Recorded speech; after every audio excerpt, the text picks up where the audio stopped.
Hey, good morning and welcome to episode 57 of Talking to Artists. I'm pretty excited today to talk to Joanna of Remarque Consulting. So she has been in the art world for a number of years with lots of experience, and not only does she provide guidance to collectors who are looking to build their audience and build their collection through specifically local artists, but she also has a pretty robust art mentoring program. So today we're going to talk to her about the artist mentoring program she has going on. And in a few weeks down the road, we're going to actually talk to her about how she helps support collectors. So we're going to do a little bit of both things. I am now going to invite Joanne on. I see her right here. Hey! Hey, How are you? I'm great, thanks. How are you? I'm great. I'm good. Yeah. Oh, great. Well, it's awesome to be with you this morning. Well, and thank you so much for taking time out of your day, because I know looking at your Instagram, you're getting super busy, and I love the fact too that you kind of have the two areas of your business with kind of the for artists and also the art consulting.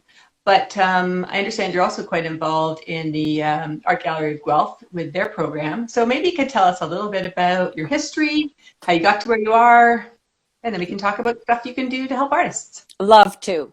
Well, the name of my business, as everyone knows, is Remarque Art Consulting. I started my business about 12 years ago, and it has been a rocket ride right from the very beginning. I have thoroughly enjoyed the ups and downs and the turns and the twists through my business. So I retired from the University of Guelph in 2010. I do have a degree in art history, and I was in administration. And I decided that I wanted to do something with art because that's always what had made my heart go pitter patter. And so I was very fortunate to connect with some people at the Art Gallery of Guelph, for one thing, and other people in the community. And so I took on the challenge of overhauling the art sales and rental program at the Art Gallery of Guelph. It was great. I had always been connected with the arts community, but sort of superficially, and here was an opportunity to dig in and meet people in the community. So I did that, and unfortunately the gallery is closed right at the moment. We have been surfing the ups and downs with the pandemic. We're hoping that we will reopen soon, but we're waiting to go into phase 3. So we don't know when that will be, but we're certainly optimistic, and we're looking forward to getting back into the groove, because we do serve an important component regionally, whereby people that perhaps don't want to purchase art but want to rent art are able to come in. I jury all the artwork in myself. There's about 170 pieces there, and people are able to come in and rent or rent to own. So it's Yeah, I agree. I agree. So I'm part of the Art Gallery of Hamilton rental program, and right. I think that if you're not used to buying art, it can be a huge commitment, and I think you're not always sure of your decision. So to be able to live with it for a little bit is so valuable. Right, and many people, certainly when they live with it for a month or two, they are able to purchase it and apply the rental price towards the purchase price. So it's a great Yeah. opportunity for people in the community. And so I've done a whole lot of things over the course of my 12 years in business. And I've had some fairly broad exposure in the international market. I was fortunate to get connected in Southern Florida with some opportunities to jury work, and also in Barbados as well. So my experience has been very broad, and it's been great. In addition to that, I have had the luxury and the pleasure to jury work for artists across Canada. And it's really wonderful to know that we live in a country where the aesthetics from east to west are so different. Artists in BC and Alberta have a much different take on the environment, of course, because they're living in a beautiful place with mountains, lakes, and moose and animals like that. And the East Coast, of course, is charming and beautiful, and the sea plays a very important role. So that's been great. And in addition, I've had a very active art coaching and mentorship business. And I've helped hundreds of artists, Kate, over my career. And it has been joyful. So let me kind of go back. So do you use your jurying opportunities to kind of just, you must see a lot of artists, like I think we all see a lot of artists who are very talented, but haven't really quite understood the business piece of it. And do you kind of, is that where you started? Because you saw all these opportunities where artists where you knew they could do more or they could do better and they wanted to do better. They just didn't have the tools to do that. Well, I started out primarily as a focus to sell work on behalf of other artists. And that piece of the equation of, artists only wanting to create and not really wanting to market their own work or be their own business person. And that's, of course, what art consultants do, is that they are the intermediary between client and artist. But as our environment has changed and we are now in a different world, artists are recognizing that they do need to get on board to become much more active in the marketing aspect of what they do. So it's daunting for many artists, and but they need to embrace it. Because what I've seen is the most successful artists that I've worked with and that I do work with have managed to really embrace technology and social media in a very big way.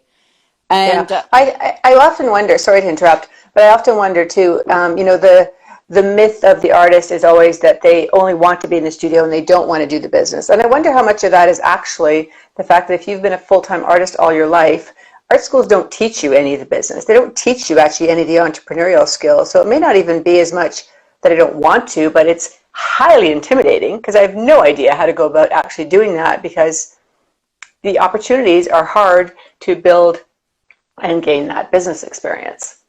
Well, it's mostly trial by fire. But there are some golden rules, of course, in managing to maneuver through all of that.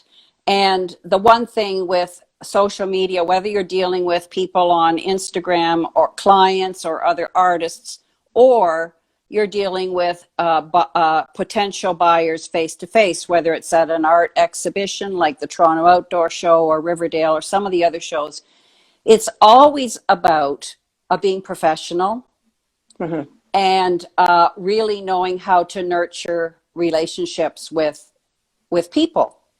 Yeah. And so I call artists oftentimes that they need to become gregarious introverts. Because, a lot of artists, many of them do work in an isolating situation. And they like that, and that's how they create best. But when you think about that component about trying to sell your work, people, you have to understand that people want to know what you do and why you do what you do, because that's what sells art. Yeah. I agree. And I think that even with the being professional, I've known artists where, the language of art and of artists can be quite different from the language of, say, the average person or collectors, even in terms of how they describe things and they describe color. And I do think that part of that is understanding the collector's point of view and modifying your language. And I've seen these conversations where you can just tell that the artist is very excited about what they're talking about and sharing, and the collector is totally dumbstruck because they don't understand what they're saying, So it's kind of translating your vision and your ideas and your thought into something that's approachable, I think. Well, and just being engaging. For example, if somebody does express interest in your work, you're going to start a conversation. Thank you very much. I'm glad you like my work. Is there something that I can answer questions that you have? Are you interested in why I did this piece and how I did this piece? And begin to form a connection. And you can do that on social media as well. You can do that on Instagram, where if someone if someone expresses interest, then you start a conversation, right? Yeah, for sure. And I always believe that you work under the 80-20 rule. 20% of your clients are going to bring you 80% of your business. Mm-hmm. So you need to really understand and form relationships with your clients, whether it means that you keep in touch with them every now and again with a newsletter or with an email, or say, hey, what's up? This is some new work I've done. I'm really excited about it.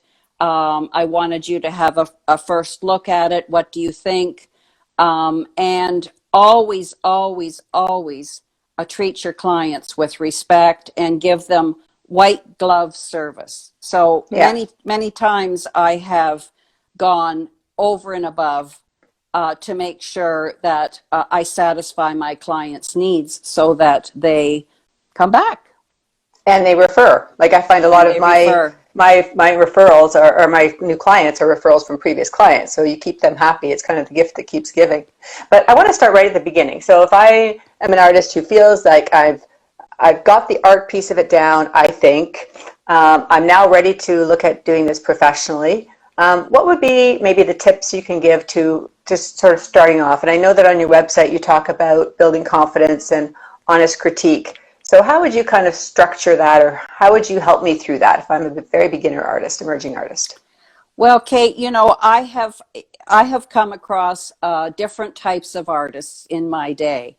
And I've come across artists that are afraid of success, or they're afraid of failure. And so it becomes part of the package of understanding who you are and face some of the internal challenges that you experience. And being an artist is daunting to begin with. People that are artists have chose a profession where it can be daunting. You're faced with a lot of competition, and particularly now with social media. Instagram has just raised the anxiety bar higher and higher. Yeah, there's so much more to compare yourself to, and there's always opportunities to sort of prove that you can't do it. Correct. If you're not careful.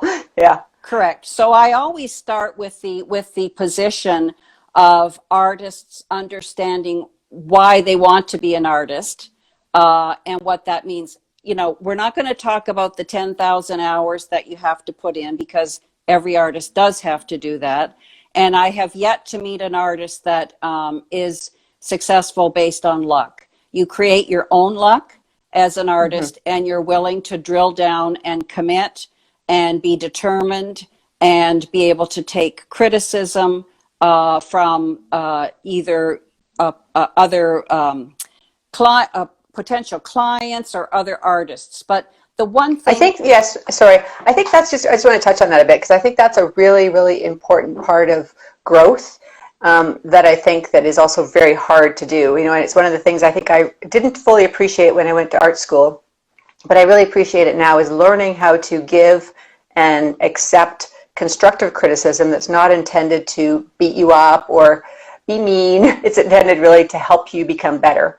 And sometimes it's a different mindset for the artist too, to be able to kind of remember that when you're hearing this feedback, but very, very valuable. And I read one of your testimonials that said you're very tough, and you're very honest and tough. And I think that is amazing part of what you offer. Well, it is about taking criticism and being able to understand that, there are no bad paintings. There are no failed paintings. Every painting that an artist produces is an opportunity to learn. I look at my business that way. I don't look at, a failure as a failure. I do honestly look at it as an opportunity to, reshape, reform, understand what I can do better, and go forward. Me too. And artists are an interesting lot, because they, I don't know of any other professions where you have to put yourself out there so broadly for the world to see. And then see what happens. Yeah. So they're looking at your work, and they are looking at a piece of you. And that's not easy to do sometimes, right? Yeah. And I know some artists that struggle with signing their work because they just don't ever feel like it's ever good enough. And you have to get beyond that to have that level of confidence with yourself that I've done the best I can. I mean, I'm never saying, never put any work out there that you're not satisfied with and that you really don't think that it's your best work that you could possibly do. How could you possibly sell a piece of art to a client if inside that inner chatter in your head is going, oh God, I wish I would have done this differently, or I don't really like how that works, or, and you're trying to convince the potential buyer that they should buy it because this is a great piece of art. So I always say, Yeah. never put it out there unless you're completely happy with what you're going to do. And and I think that, I started to say, I think that's also where it's really helpful to have a sounding board of people that you trust, because, I think that sometimes, I don't know if the artist is always fully the best person to sort of to know when a piece is finished. And I think it's helpful to have other artists or consultants or mentors or something to help with that. But I have seen a couple of times too that I think that is linked with a failure of success. So if you never finish a piece, you never have to put it out there, which means you never have to sell it, which means you never have to determine if it's going to be successful or not. So it's a very fine balance, I think, sometimes. I think some artists get nervous around other artists, and they feel vulnerable to proprietary theft. Yeah. And I understand the sensitivities around that, but artists can be their own best advocates, and many artists should be looking to other artists for resources and assistance and critiquing and help. I think it's really, really important for artists to understand that. I agree. And it has to be someone, of course, that you really trust. Right. That you kind of can also accept that criticism, because sometimes it's harsh. As everybody knows, my sister is my best critic.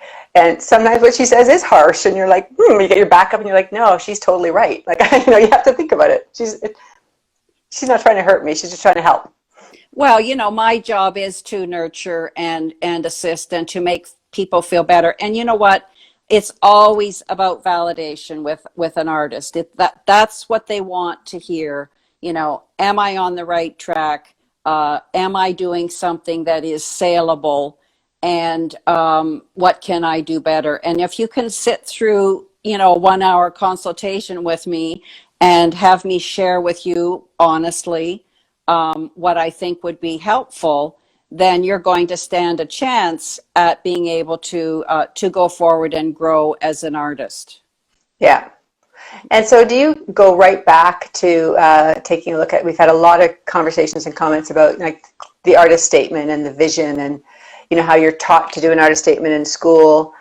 The artist statements you see, which I find personally are a lot of confusing words that don't really always work. Is that kind of where you start, or how does your... Well, our artist statements are, in my opinion, artist statements need to be great, because you need to separate the wheat from the chaff.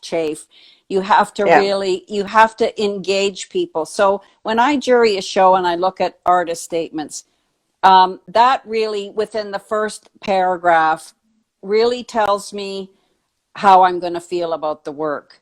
But I want to know expressively what the artist is trying to tell me. So use good words. You don't have to write an essay, but you do have to write clearly what you're trying to say. And a lot of artists can't do that, or they need help to do that. They struggle with it.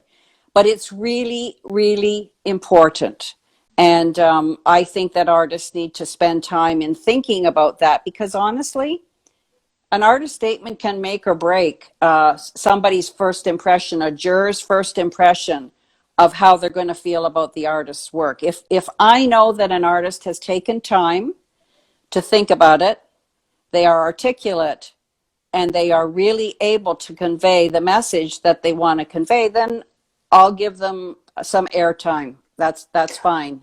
Well, and I guess the other critical part is, is really being able to differentiate. Like I found that I just recently rewritten my artist statement. I had some help with it because I was just really struggling.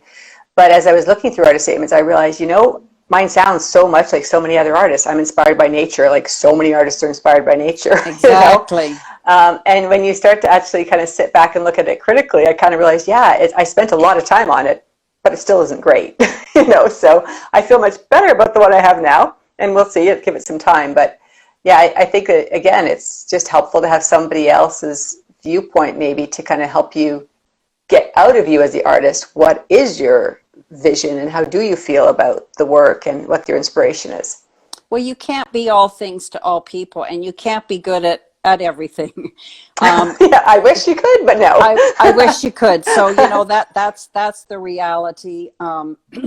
Is that sometimes people need a little bit of help along the way to really nudge them forward in some of those things, like artist statements, which I think are very important. Or if you are going to enter a juried show, if somebody's able to take a look at your work and go, gosh, this isn't framed well, you need to think about that, or tidy it up and make sure that you're really putting your best forward. You want recognition, and it goes back to brand. And I know you know all about branding, Kate. But your brand is important, and Yeah. when you develop a reputation, and then you develop a lot of inconsistencies to what people see throughout your work, I think that you go down a bit of a slippery slope with all of that. So I just think you need to take time and really take time in all aspects of what you're doing, rather than sit at your easel and think, I have to produce something today, and what am I going to do?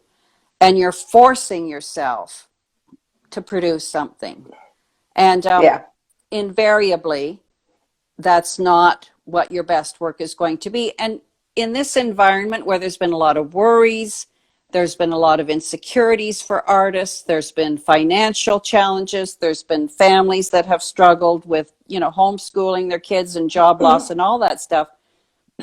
How are artists able to go into their space, their sacred space, which is their studio? How are they able to walk into that space with grace and with peace and calm and serenity and gratitude, and say, okay, this is what's happening today. I feel calm. I don't feel pressured. If it doesn't happen today, it will happen tomorrow or the next day. And that's when you produce your authentic work. Yeah. Yeah, and I've also, for me personally too, I find, and maybe because I had so many years working in a sort of more formalized business, I had a marketing firm versus doing the art, I find for me what is a pillar of success for me is actually being able to schedule those things. So, obviously it's easy because being in the studio is the fun part, to spend lots of time there. But I do find that sometimes by kind of saying, okay, on these days, I'm going to work on my social media, or I'm going to work on, I'm going to work on my business plan. I'm going to see where I sit with my business plan. I find to a certain degree that does free me up to not have to worry about it all the time, because I know I've got some dedicated, committed time to Monday's a day behind the computer, and I'm going to get a bunch of stuff done, and that frees me up to, to kind of paint for the rest of the week. Well, social media is a monster. Yes. And everybody's caught up in the swirl.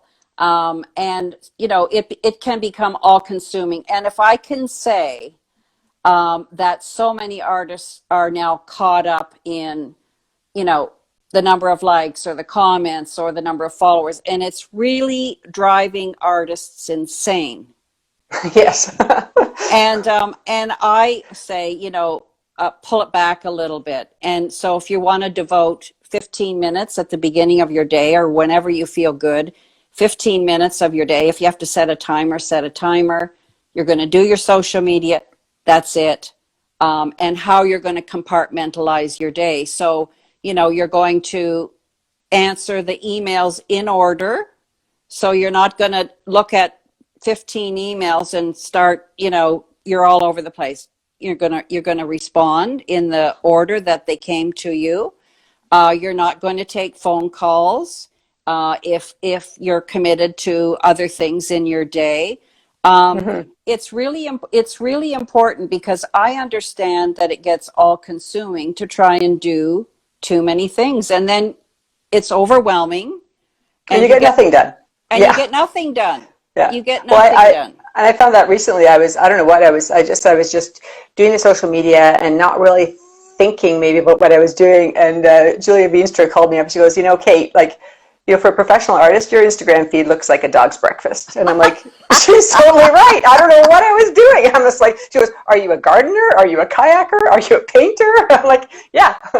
So I kind of needed a bit of a kick in the head because I had just kind of gone, I don't know, randomly posting stuff and not really, again, strategically thinking about your brand and your look and, how you appear to a stranger who's never seen you before.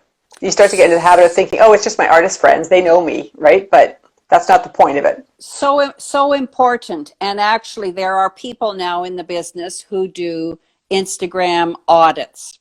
And so people will look at your overall feed and say, like Julia did, what's that all about? Is that fit Kate Taylor art? How does that fit in?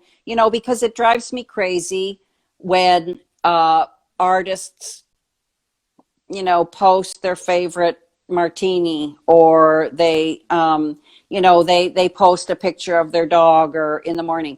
That's not, in my opinion, that's not relative to their brand. Yeah. So I don't post personal pictures of my family. I don't post pictures of trips that I've taken. I stick to my brand of an art consultant and what that means. And that's what I'm about to the public. That's what I'm about. Yeah, I find it sometimes for me, it's a bit of a struggle with, on one hand, it's like, I know what the brand is, and I know what the look is. And, I wasn't really brought up necessarily in the social media world, so I don't really personally feel the need to share everything I'm doing with everybody. But then the other part of it was people wanted to know, about me as a person and the authentic life that I'm living. And so it was kind of finding that balance, right, between, like you say, I don't necessarily post everything about my personal life because my son, my husband, my kids don't want to be on my social media, but it is also part of who I am as an artist, which kind of trying to fit that in, I found, is sometimes a little bit of a struggle. Well, I think what I see is, again, when artists are now doing stories and reels and podcasts and webinars and so on, I think there's a lot of noise going on, but I still think that you can inflict your own personality to people by what you say, how you say it, how you convey your personality and the warmth of your personality and so on. I think that people get an idea of you, and your art is reflective of your personality. You paint what you love, I think. Well, I personally do, yeah. And for me, I can really only paint when I'm feeling joyful or happy because my work is about joy. So that meant at the beginning of the pandemic, there was a number of days where I just wasn't painting, right? So. Yeah, the pandemic has been, I don't want to dwell on the pandemic either, because I think that there are a lot of artists that have been very successful through the pandemic. Yeah. And so that's great, and that's wonderful to hear. And others not. And I think it's overwhelming. I think it's daunting for sensitive souls to not be in a good place and still try and produce art to sell. Yeah. I think that that's been a mountain for a lot of artists. And I think even if you've done well, like, I can say I've done fairly well financially through the pandemic, you're still missing a huge core piece of who you are with the lack of, the art shows in your artist community and the openings and the feedback and all those things that kind of happen more organically. You don't have to go and reach out, through Zoom. And it isn't the same thing for anybody, right? So I think we're all pretty excited that it's almost over, hopefully. But you have to be a self-starter, Kate. And Yeah. you are, and good, that's great. You have to kind of look for opportunities that present themselves, and then say to yourself, does this make sense, and do I want to pursue this? And is it the right thing for me to do at this point in my career? Well, and I think to me that comes back to what you were saying at the beginning, where, risking failure also is risking success, right? It is. We've never done, 2 years ago, most artists didn't have an e-commerce website, and you didn't know how to do it, and you figured it out, and people made mistakes, and you accidentally sold the same piece twice, and you sort it through. But we're all further ahead, So I think you're right in that, learning from those failures and not being afraid not to do something because you don't know how to do it. Ask people and just try it. Well, I'm teaching a course right now. It's a 6-week course, and we just finished talking about the inner critic quite a bit, and that those voices are old stories from childhood, and they're often loud, and they can be abusive, and they can be hurtful, and they can be unrelenting. And once you begin to pay attention to those voices and say, okay, no, that happened 40 years ago, not really relevant in my life anymore. And you think about all the successes that you have had, and most artists have had lots of successes, whether they really believe it or not, and begin to think about those positive things, and put that voice away and say, gone, not relevant, that's blocking me from where I want to go today. Yeah, well, I think we're so often trained too to, if things come too easily and you produce something that doesn't seem like it's too difficult, somehow there's no value in it. So you don't take necessarily credit for the success and the things you're moving forward with, and yet it always seems to be so much easier to remember all the places you failed, right? Like, it just seems to be human nature. And so it's important, I think, to consciously, when you've achieved something, to consciously say, yeah, I did that, and that was great, and I'm going to remember that story, and that story is going to be part of my inner dialogue now instead of the negative. Well, artists are very powerful, and very often they don't value themselves as that way in society. But when you think about the tremendous influence that artists have, whether they're influencing people's moods in a positive way, or they're making people reflective, or they're providing calm in a busy space, or they have a political message that they want to convey. We are a powerful group in society, and so many artists devalue themselves because they just don't have the confidence of being an artist, and recognizing that we have a lot of power to change the world. So how do you help artists with that? Like, how do you kind of help them work through that mind shift? Because that's pretty heavy duty change. Well, as I said at the beginning, it really starts with me asking perhaps some hard questions about, why do you paint? What does it mean to you? Where do you want to go with all of this? What does success mean for you? Does success mean financial success? Does it mean the number of likes and comments on your Instagram account? Does it mean your reputation in the community? Or does it mean that you have success with what you're doing yourself? Because, I just think that is so important for artists to begin with the basics. You're not going to paint, well, some do. I mean, I have encountered some artists who I call it the gift, a natural gift from above.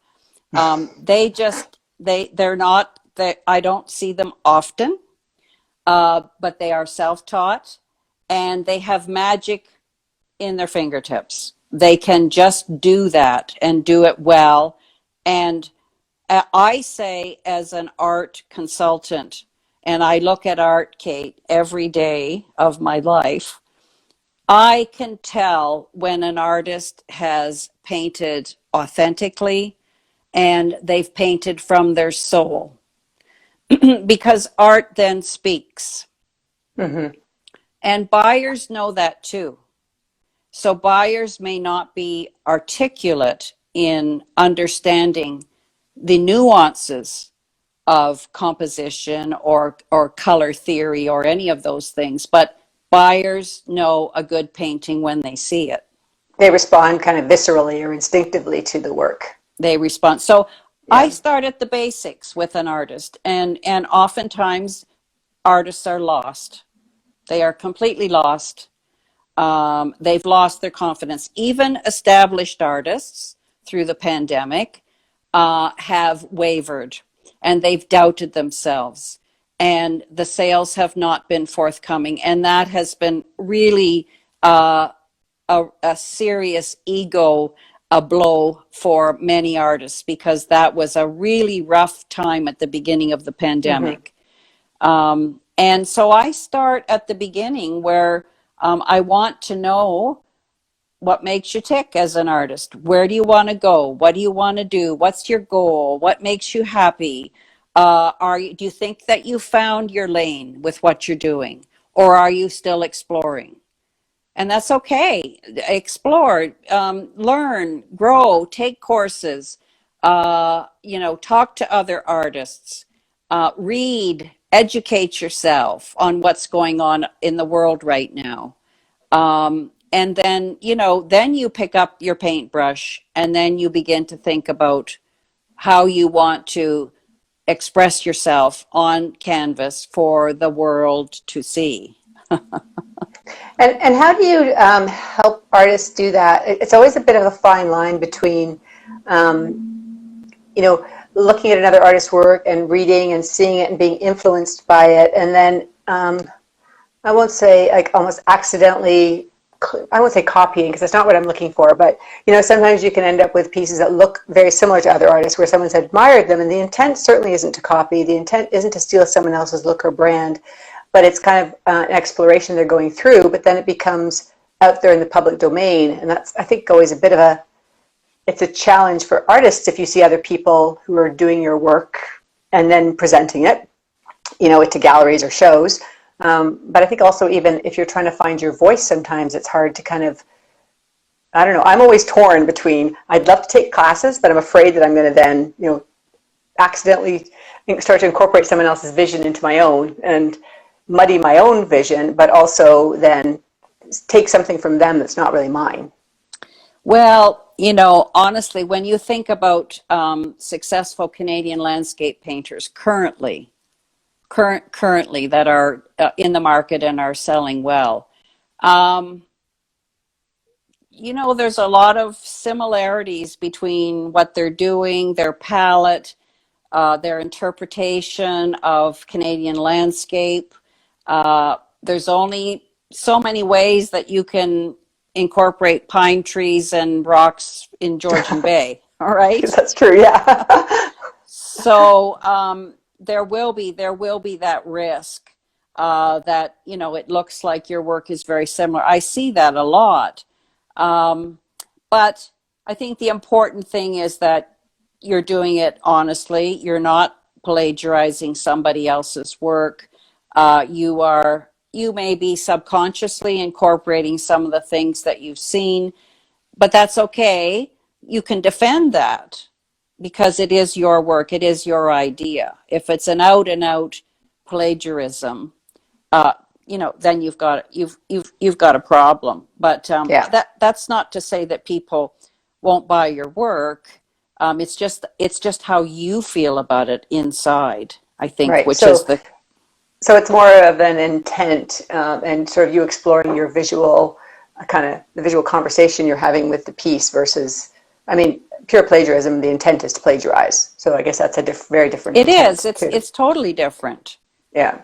Right. Totally different. But anyway, it's been an interesting ride. It's been a learning experience for me, and I've learned to be very compassionate and understanding of artists at their various stages, their vulnerabilities, their sensitivities, their, in some cases, really, the depression that they've been facing, and that's a reality. And it's it's just it's just a matter of me learning and liking people very much. Always have, curious about humanity and compassion to understand that not everybody is going to make a $500,000 a year, but that if that's okay, if that's not where you're coming from, if you're painting from a joyful place and you're doing what you love to do, I think success follows, Kate. Yeah, I think so too. I think that's kind of almost the classic, I don't know, even when you're looking for jobs or whatever, it's like follow your passion, follow your heart, and the success will come. And that's not rhetoric, that is the truth.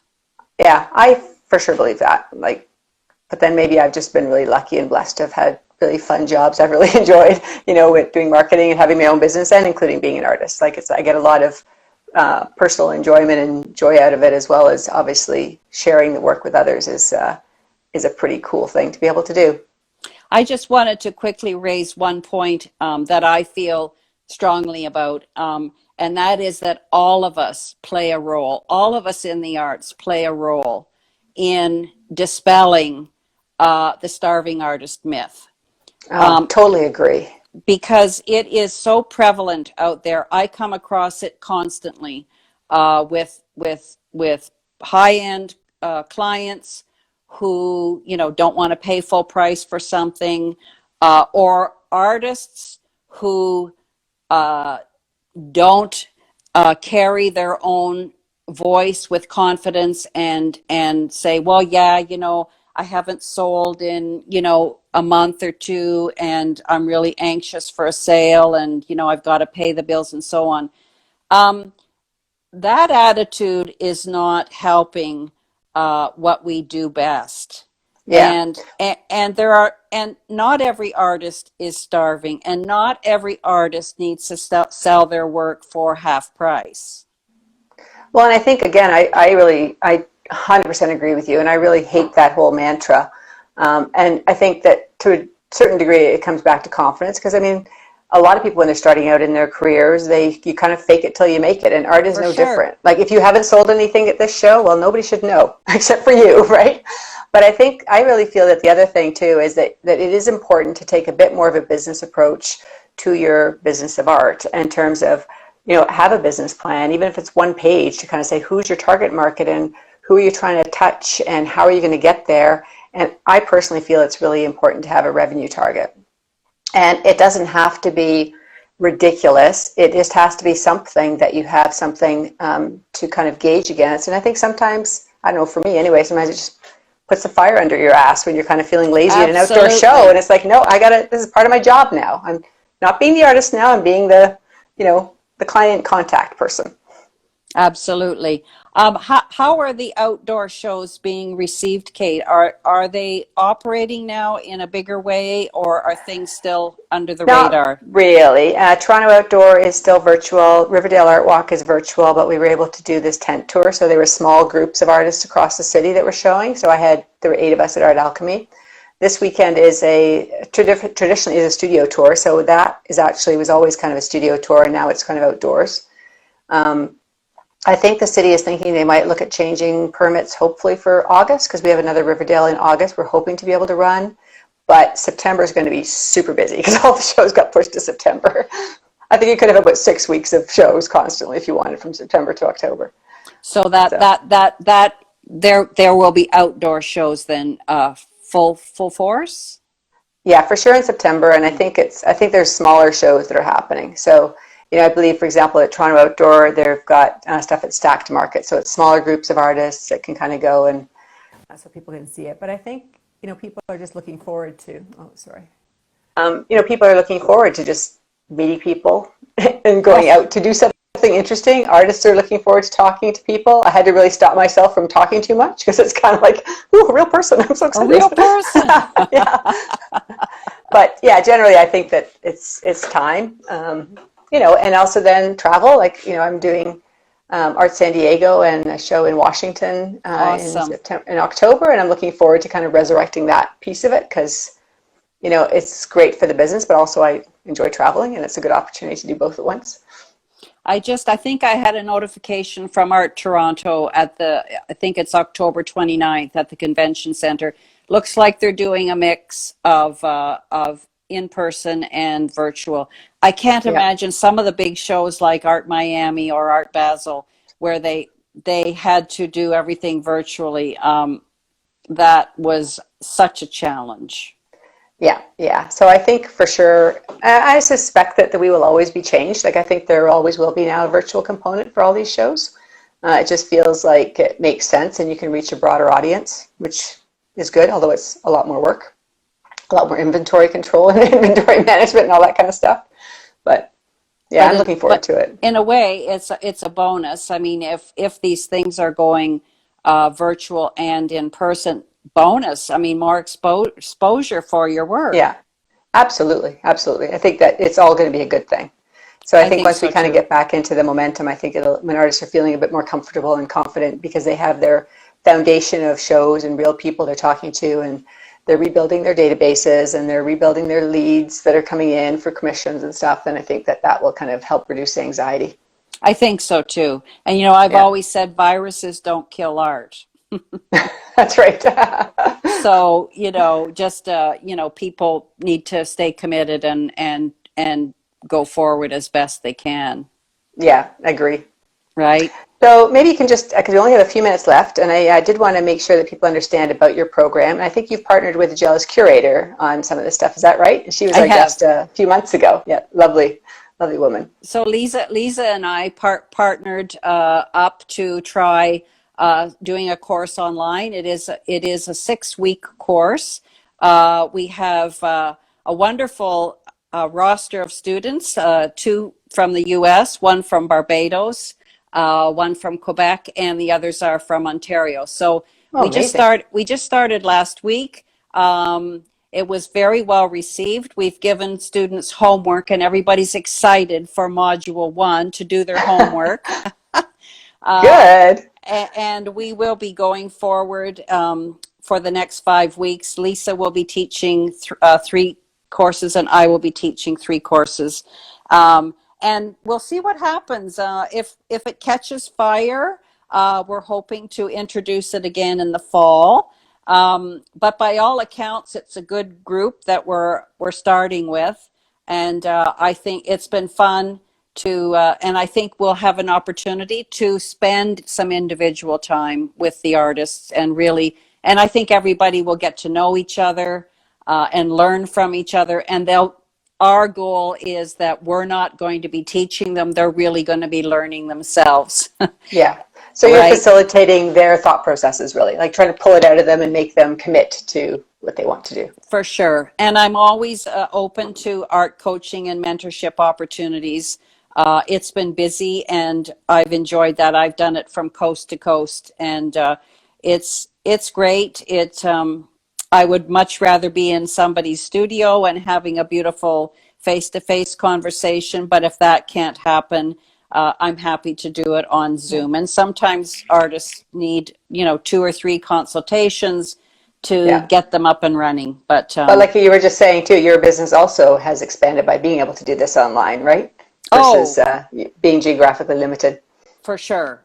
Well, it is primarily, and I'm really looking forward to the day when I can go into people's homes again and really work with people on an individual basis. That's been a challenge when people haven't felt comfortable in having me in their home. Yes, I can do things virtually, But you know, it's about relationships. It's about, you know, building trust with people. It's about people understanding that you're a professional and that you are good at what you do.